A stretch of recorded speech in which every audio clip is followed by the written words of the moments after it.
Continuation అండి. యోహాను 17:21లో మరియు నీవు నన్ను పంపితివని లోకము నమ్మునట్లు తండ్రి నా యందు నీవును నీ యందు నేనును ఉన్నలాగున వారును మన యందు ఏకమై ఉండవలెనని వారి కొరకు మాత్రము నేను ప్రార్థించుట లేదు. అంటే విశ్వసించిన వారు మాత్రమే, అంటే క్రైస్తవుల కొరకే మాత్రమే కాదు. దేవుడు మన యేసుక్రీస్తు వారు ప్రార్థించడం లేదంట. ఇంకెవరి కొరకు ప్రార్థిస్తున్నాడంట? వారి వాక్యము వలన. ఎవరి వాక్యం వలన?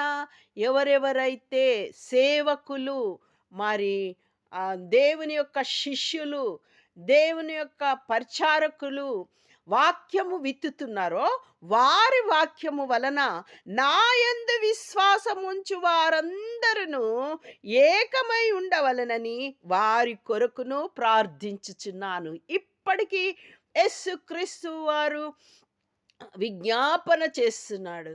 అంటే అందరూ ఎవరెవరైతే ఆయన యొక్క వాక్యమందు, అంటే సేవకులు చెప్పిన వారందరూ ఎవరెవరైతే చెప్పుతున్న వాక్యమందు విశ్వాసం ఉంచుతారో వారందరి కొరకంట దేవుడు ప్రార్థిస్తున్నాడు, విజ్ఞాపన చేస్తున్నాడంటే దేవునికి స్తోత్రం. అందరం ఏకమై ఉండేలాగున ప్రార్థిస్తున్నాడంట. దేవునికి స్తోత్రం. ఎందుకు అంటే ఆయన చేసిన వాగ్దానం మనం చెప్పుకున్నాం కదండి. ఎందుకంటే నిత్య జీవము అనుగ్రహించటానికి. 1 యోహాను 2:25లో లాగా నిత్య జీవము అనుగ్రహించటానికి మనకి ఆయన ఇచ్చినటువంటి ఆ వాగ్దానము కొరకై తండ్రిలో కుమారుల్లో మనము, ఇంకా అంతేకాకుండా అన్య జనాంగం ఎవరైతే, అంటే ఇజ్రాయేలుల తర్వాత అన్య జనాంగము కూడా ఆయనలో మరి నిలిచినట్లు దేవుడే యేసుక్రీస్తు వారు విజ్ఞాపన చేయుచున్నాడు. ప్రతి దినము తన చేతులు చాపుతున్నాడు.